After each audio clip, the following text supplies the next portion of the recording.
Hi guys, myself Seema Shaljanand. Thanks to come to my channel Sai Basics. In this video I will discuss about microtubules. बच्चों ये detail explanation होगा microtubules का। Cytoskeleton का already overview हम देख चुके हैं।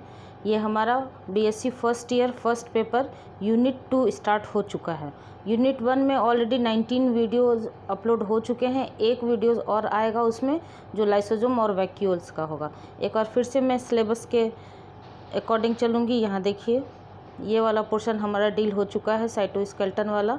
आज मैं माइक्रोट्यूब्यूल बता रही हूँ। Structure and function of cell organelles का ये यूनिट 2 का ये फर्स्ट पोर्शन है। ठीक है, आइए देखते हैं microtubule in detail.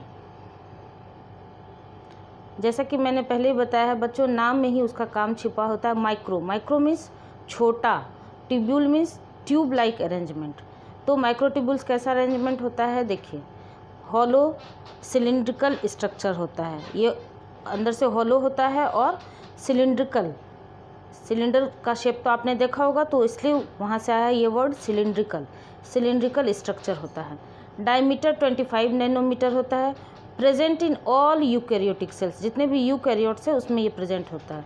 Play crucial role in determination of cell shape and cellular motility, cell को प्रॉपर शेप देने में ये हेल्प करता है और सेलुलर मोटिलिटी में सेल के मूवमेंट में ये मदद करता है। मेड अप ऑफ 13 प्रोटोफिलामेंट्स, ये 13 प्रोटोफिलामेंट्स का बना होता है। जब हम आगे स्ट्रक्चर देखेंगे तो वहाँ पर देखेंगे। और each protofilament having alpha and beta tubulin protein, each protofilament क्या चीज़ का बना होता है? अल्फ़ा और बीटा ट्यूबुलिन प्रोटीन का बना होता है। ठीक है, ये एक छोटा सा इंट्रोडक्शन हो गया किसके बारे में? माइक्रोट्यूब्यूल्स के बारे में। अगर क्वेश्चंस की बात करें तो बच्चों हो सकता है कि ये आपको वेरी शॉर्ट आंसर टाइप जो 3 नंबर वाले होते हैं उसमें भी आ जाए, या फिर मोस्ट ज़्यादा चांसेस है कि आपको ये शॉर्ट आंसर टाइप जो 9 नंबर वाले हैं उसमें आते हैं। तो 9 नंबर वाले के लिए इतना कंटेंट सफिशिएंट होगा। तो ये हो गया माइक्रोट्यूब्यूल का सबसे पहले छोटा सा इंट्रोडक्शन। उसके बाद आ जाइए माइक्रोट्यूब्यूल के स्ट्रक्चर का इंट्रोडक्शन। स्ट्रक्चर कैसा होता है? तो microtubule, MT for microtubule, composed of alpha beta tubulin protein, अभी हमने देखा। It is heterodimer, hetero means different, dimer means दो। अल्फ़ा यदि होता तो उसको हम होमो कहते हैं, या फिर बीटा बीटा होता तो उसको होमोडाइमर कहते हैं। यहाँ पर क्या है? अल्फ़ा बीटा, इसलिए हम क्या कहेंगे? हेटेरोडाइमर्स। तो it is heterodimers arranged in uniformly repeated head to tail manner. आगे हम स्ट्रक्चर में देखेंगे कैसे हेड टू टेल तक ये अल्फ़ा बीटा अल्टरनेट फॉर्म में अरेंज्ड होते हैं। Each linear array of tubulin heterodimers called protofilament, एक लीनियर अरे को क्या कहेंगे? प्रोटोफिलामेंट। ठीक है, और इस तरह से generally 13 protofilaments arranged in a tube like structure called microtubules means, और ये जो एक प्रोटोफिलामेंट है उसका अगर 13 अरेंजमेंट होगा ट्यूब लाइक तो उसको हम क्या कहेंगे? माइक्रोट्यूब्यूल कहेंगे। तो alpha tubulin face one and, alpha tubulin एक तरफ फेस करता है और beta tubulin face opposite and. कैसे करता है वो अभी हम डायग्राम के थ्रू देखेंगे। Alpha tubulin face one end और beta tubulin face opposite end. अब आइए स्ट्रक्चरल डिटेल ऑफ माइक्रोट्यूब्यूल्स, ये है स्ट्रक्चरल डिटेल। जैसा कि हमने पहले भी आपको बताया है कि हमारे कंटेंट में लैंग्वेज तो बहुत ही कम होता, point wise to the point content होता है, और ज़्यादातर मेरी कोशिश होती है कि आपको डायग्राम के फॉर्म में एक्सप्लेनेशन ज़्यादा अच्छे से मैं आपको दे सकूँ। तो आइए देखते हैं स्ट्रक्चर में क्या है। जैसे कि हमने अभी देखा अल्फ़ा बीटा ट्यूबुलिन प्रोटीन का बना होता है, तो ये है आपका देखिए ट्यूबुलिन हेटेरोडाइमर। इस तरह का अरेंजमेंट होता है, एक अल्फ़ा और एक बीटा।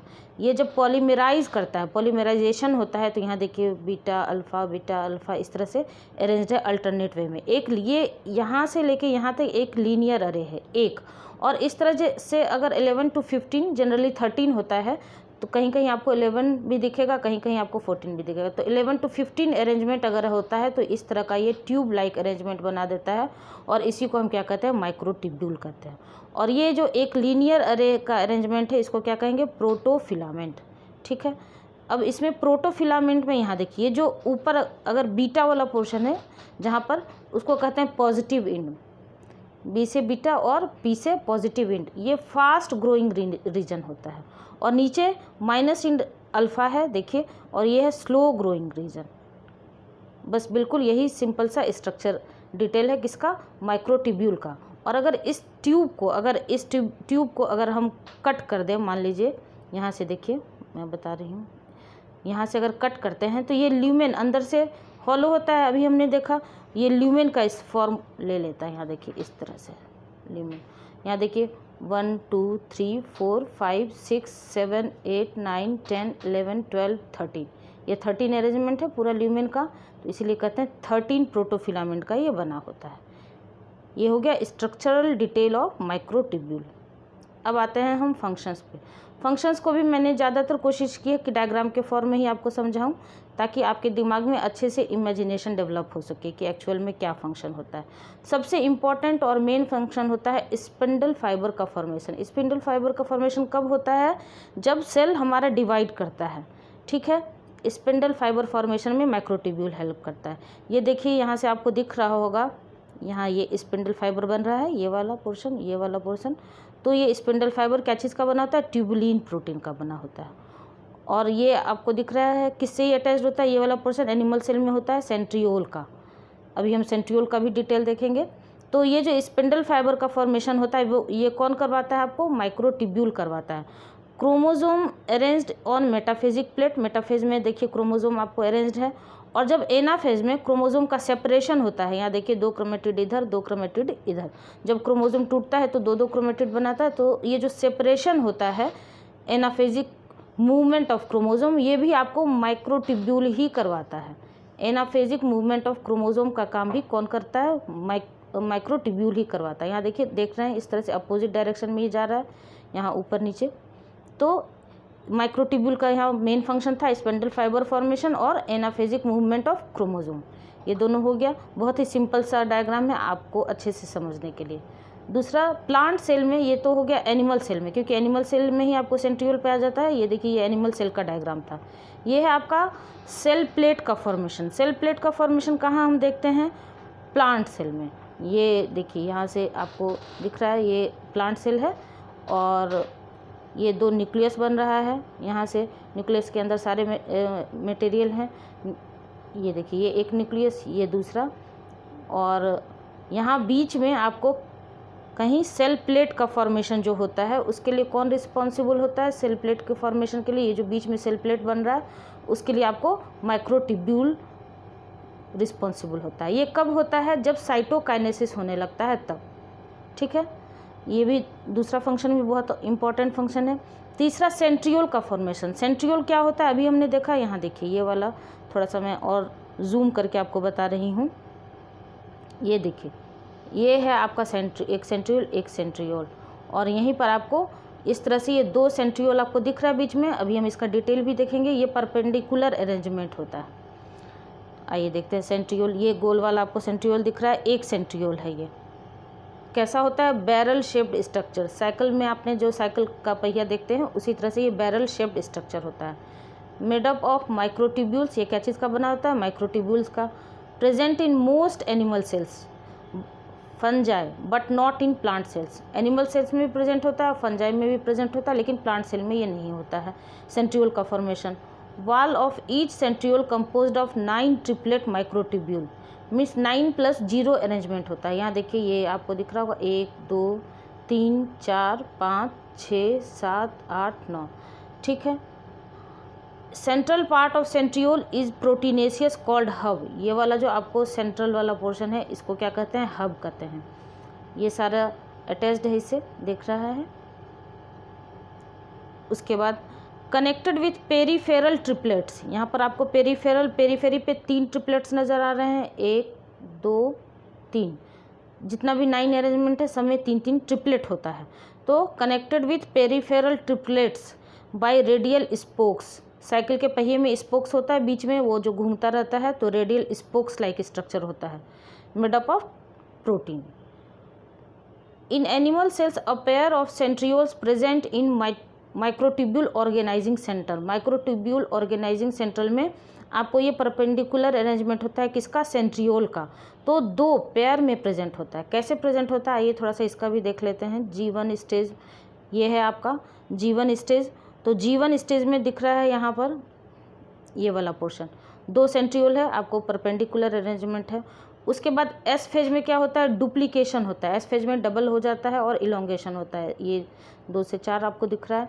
उसके बाद फिर G2 फेज़ में क्या होता है, मैच्योरेशन होता है। G2 फेज़ में मैच्योर हो जाता है, मैच्योरेशन एंड सेपरेशन होता है G2 फेज़ में।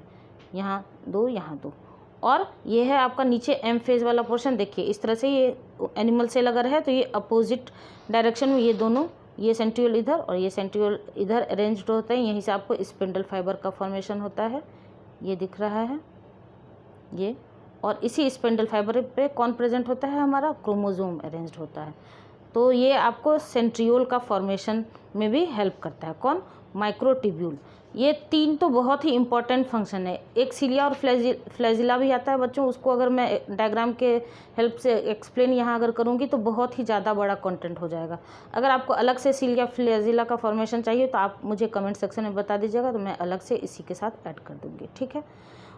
तो ये कुछ आपको सबसे पहले क्या था, सबसे पहले क्वेश्चन अगर आपको शॉर्ट आंसर टाइप 9 मार्क्स वाले में आते हैं तो आपको क्या करना है, सबसे पहले आपको इंट्रोडक्शन देना है, ये वाला पोर्शन। उसके बाद माइक्रोट्यूब्यूल का स्ट्रक्चर एक्सप्लेन करना है। उसके बाद फिर स्ट्रक्चरल डिटेल एक्सप्लेन करना है, ये वाला पोर्शन। और उसके बाद फिर 1 बाय 1 करके सबसे पहले आपको स्पिंडल फाइबर का फॉर्मेशन, दूसरे नंबर पे सेल प्लेट का फॉर्मेशन, और तीसरे नंबर पे सेंट्रियोल का फॉर्मेशन। ये कुछ इंपॉर्टेंट फंक्शंस है जो आपको एक्सप्लेन करना है। और उसके बाद ज़्यादा चांस है कि अगर लॉन्ग आंसर टाइप पूछेगा तो आपको जब भी पूछेगा तो एक्सप्लेन साइटोस्केलेटन, तो उसमें आपको तीनों का एक्सप्लेनेशन देना होगा, माइक्रोट्यूब्यूल का भी, माइक्रोफिलामेंट का भी, और इंटरमीडिएट फिलामेंट का भी। तो ये हो गया हमारा माइक्रोट्यूब्यूल। बच्चों अकरेंस थोड़ा सा छूट गया है, ये मैं अभी एक्सप्लेन कर देती हूँ। Present in cytoplasmic matrix, in basal body of cilia and flagella, and in centrioles and spindle fibres. ये कुछ जगह है जहाँ ये पाए जाते हैं। और एट लास्ट हम क्या लेंगे, रिवीजन बॉक्स। इस रिवीजन बॉक्स में हम वही सब चीज़ देखेंगे बट बहुत ही छोटा करके, 1 वर्ड इसमें आपको एक्सप्लेनेशन मिलेगा। ये हॉलो होता है, अनब्रांच्ड होता है, सिलिंड्रिकल बॉडी होता है, 13 प्रोटोफिलामेंट्स के बने होते हैं, made up of alpha and beta tubulin protein होता है, अभी हमने देखा। हेटेरोडाइमर होता है, हेटेरोडाइमर क्यों, क्योंकि अल्फ़ा एंड बीटा यूनिट है। कैन असेंबल भी हो सकता है और डिसअसेंबल भी हो सकता है। इसमें रिक्वायरमेंट क्या चीज़ का होता है, जीटीपी का। माइक्रोफिलामेंट जब हम पढ़ेंगे तो उसमें क्या चीज़ का रिक्वायरमेंट होगा, एटीपी का। जीटीपी का रिक्वायरमेंट होता है, याद रखिएगा, और Ca2+ कैल्शियम आयन की रिक्वायरमेंट होती है यहाँ पर। और जब माइक्रोफिलामेंट पढ़ते हैं तो वहाँ पर एटीपी की रिक्वायरमेंट होती है और मैग्नीशियम आयन की रिक्वायरमेंट होती है। कैसे होती है हम आगे एक्सप्लेन करेंगे। फंक्शन की बात करें तो spindle fibre formation main function होता है, क्रोमोसोम मूवमेंट जो एनाफेजिक प्लेट पे मूवमेंट होता है, और मैकेनिकल सपोर्ट। ये हो गया छोटा सा आपका रिवीजन बॉक्स। अब मैं इसके बाद, ये तो डिटेल वीडियो हो गया, अब मैं एक एक करके छोटा छोटा जो जो इंपॉर्टेंट पोर्शन है 1-1 मिनट के शॉर्ट्स में वो आपके रिवीजन के लिए एक्सप्लेन कर दूँगी, ठीक है। तो अगर आपको मेरा ये एक्सप्लेनेशन पसंद आता हो तो please like, share and subscribe जरूर कर दीजिएगा, और कुछ भी सजेशन देना हो तो कमेंट सेक्शन में ज़रूर बता दीजिएगा। मिलते हैं हमारे नेक्स्ट वीडियो में, तब तक के लिए थैंक यू।